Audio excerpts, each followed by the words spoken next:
YouTube, thank you guys for tuning in to another video, man. What we have today, my client here, he recently got a haircut, not even a week ago by the time that this haircut happened. I was told he wasn't happy with the shape of it. He wasn't happy with the blend of it. I mean, you can see how like heavy the blend is towards the top of the taper. It just wasn't fitting his style, just wasn't complementing the shape of his head, right? So we are going to be doing a tutorial today based on like how do you fix another barber's work. So in this case, really, you could see I'm starting off here just working the whole perimeter. I wanted to first make sure that the shape of the fro is all intact, right? That everything's looking good. Just like how I do with any other kind of scissor cut, I like to make sure that the top is in the right shape and cut to form before we dig into the fade. So I'm gonna start working all the way around the whole perimeter of his head. And yeah, essentially we're just making sure that the shape is nice and round. So we're gonna pretty much put everything at a 45-degree angle coming up and out. And that's how we're gonna attack the sides, and then we'll start shaping up the top.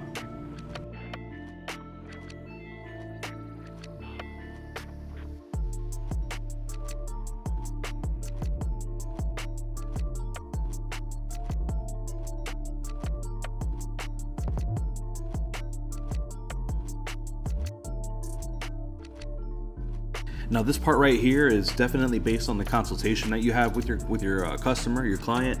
If they want to have the very front of their hairline like tapered down, worked into the shape of the fro. Some people are going to prefer a more bulky finish. Some people are going to prefer a more flush finish, so that way the edge can last a little longer. You're not going to have hair hanging over the edge.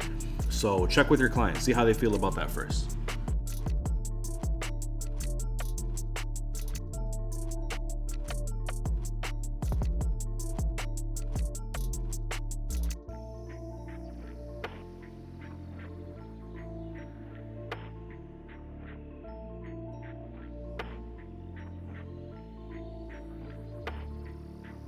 So now that the perimeter is pretty much shaped up to the angles that I need, a nice flare out shape all the way around the sides, 45-degree angles. Now I'm going to be catching the shape that I established all the way around the sides, and I'm going to be slowly rounding it into the rest of the fro. So essentially you can create a nice round fro by cutting a million straight lines, right? Just kind of angling it all the way around, cutting all these different planes. You're just shaving it down little by little to make a nice round fro. The thing is, like, I'm not gonna try to make with my wrist. I'm not gonna try to do a perfectly round bulb in one shot. I've made many mistakes like that in the past, and I just find the best way to shape up a fro is just chipping away at it little by little. That's the best way to make a round fro, is with a million straight strokes.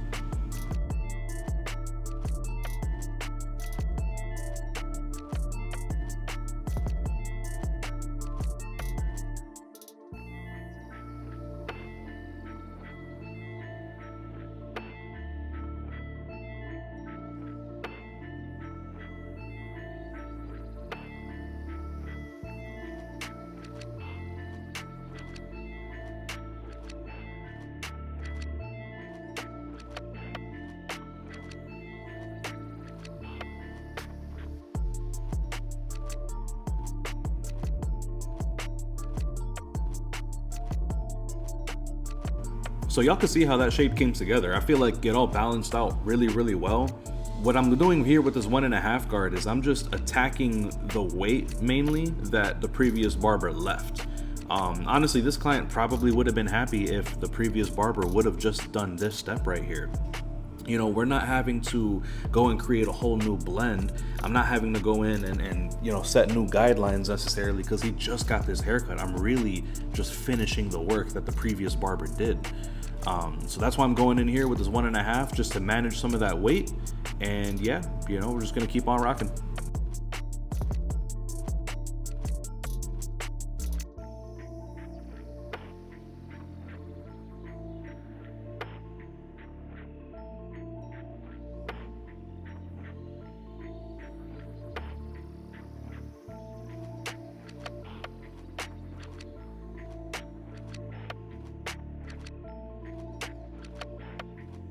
Now I'm gonna have tagged in the products here so that way you guys can find a nice long curved pair of shears like this. You'll be able to see the tagged products in the bottom left of this. You know, you'll see the clippers, the shears, the trimmers, everything that we use, all the enhancement tools.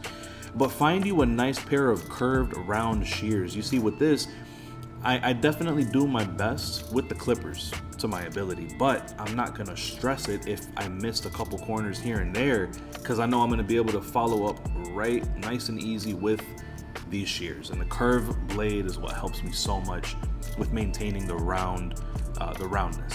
You know, so I'll be having a curved pair of shears tagged in the bottom left of this video.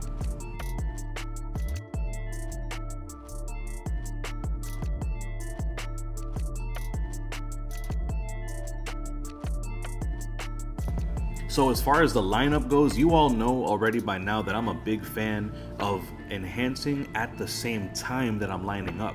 So you could see I have the Tomb 45 Precision Pack pencils already scribbled on my glove on my left hand, and I'm using the trimmer in my right hand to pick up the pencil wax as I'm lining up. And it gives it that bigger that sharper effect. That product also is going to be tagged in the bottom left with the products there.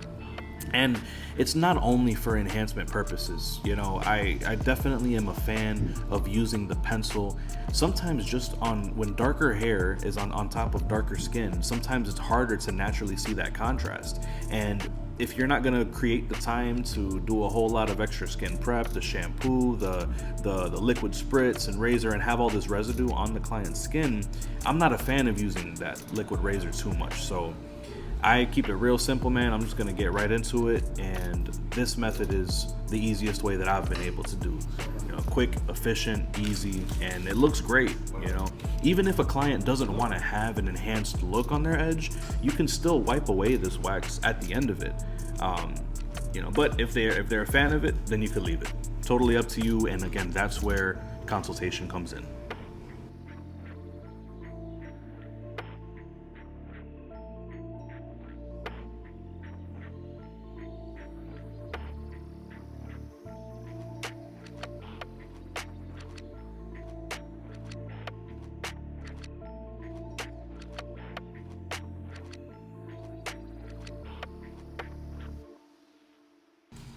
Keep it real simple when it comes to the front edge, guys. Start in the middle and just make that first incision nice and defined. You need to see exactly where you started. I chose to go to my left, his right side first, hit that corner. So you're breaking down the hairline into two different hairlines, right? The left side and the right side, instead of trying to focus on one big flat plane going all the way across, all the way from left to right. If you break up the one big lineup into two small lineups, it makes the job so much easier. So attack one side and then attack the other side, make it look just like that.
So all of this, guys, was in preparation of being able to blend out the very bottom of this taper. You know, the bottom blend wasn't bad. I just have to refine this a little bit. It was mainly all the rest of the fro, the shape, the blend up into the bulk.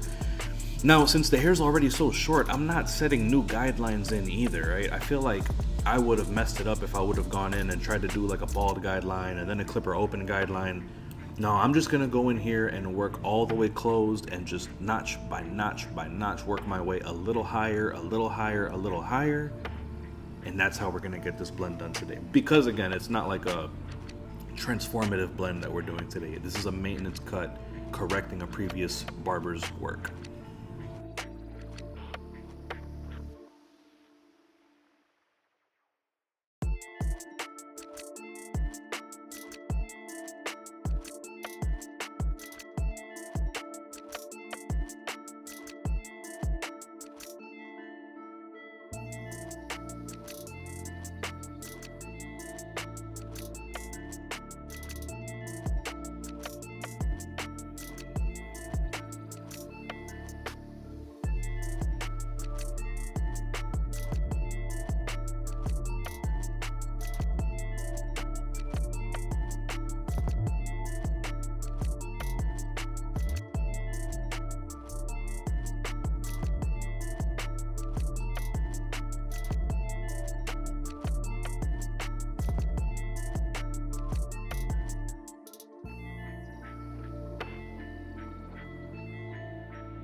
To be able to counteract that bursted rear taper that he gave him, where it's really high in the middle, but you see how dark and patchy it is on the sides, like it just doesn't flow well. So that's why I'm using the number 1 guard here in the middle, because I want to reduce some of that bulk on the sides just so the taper can flow a little nicer together. So that really just helped everything just really come together, flow nicely. This next one is also another product that I'm gonna be able to tag in the bottom left corner. We've got it in all sorts of colors, man, but Tomb 45 finally came out with the Turkish razor, and I'm a big fan of it. That slim profile, I really feel like I can kind of see my work a little better, or maybe I can refine and just pick out small hairs easier with a much slimmer profile of a razor blade. There's so many different styles out there, but this is what I'm rocking with now. I'm a big fan of the Turkish razor, so look out for that. If you want to cop yours, it's going to be also tagged in the bottom left of this video in those products.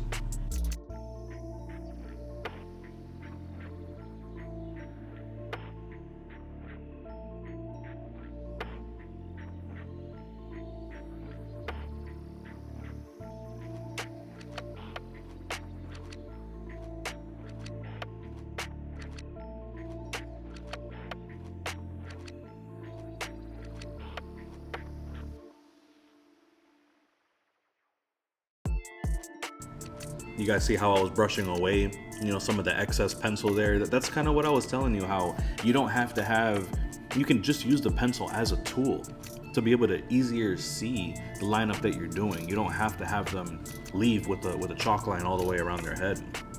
And you can see here too, it actually helps me a lot when their mustache doesn't grow as thick as they want it to, but adding just a little bit of contrast on the skin, it can make it look like they left with more mustache than what they came in with.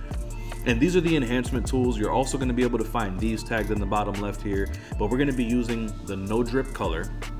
Now, no drip is a safe way to go for color enhancements, especially when you have a new client, because it's actually formulated for the skin. Unlike hair dyes, a Kiss Express, for example, that do last very well, and it can be an excellent tool for dyeing hair and for enhancements.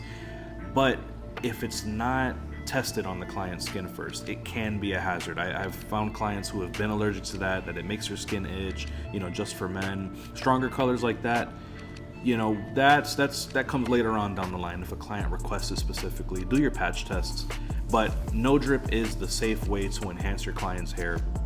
And you can see here, man, I'm not trying to go OD with it. You can see like right there in the middle where the previous barber went way too high with the taper. I'm darkening that so that way it could allow the hair to grow in a little bit. You know what I mean?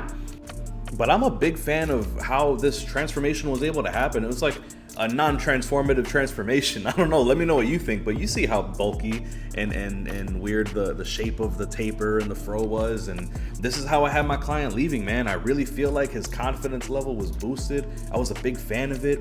By the way, if you're subscribed to the Tomb 45 Academy, I'll see you guys in there with a longer, broken down version of this tutorial, along with your haircuts, my feedback. If you want information on that academy, let me know, I'll send you guys a link.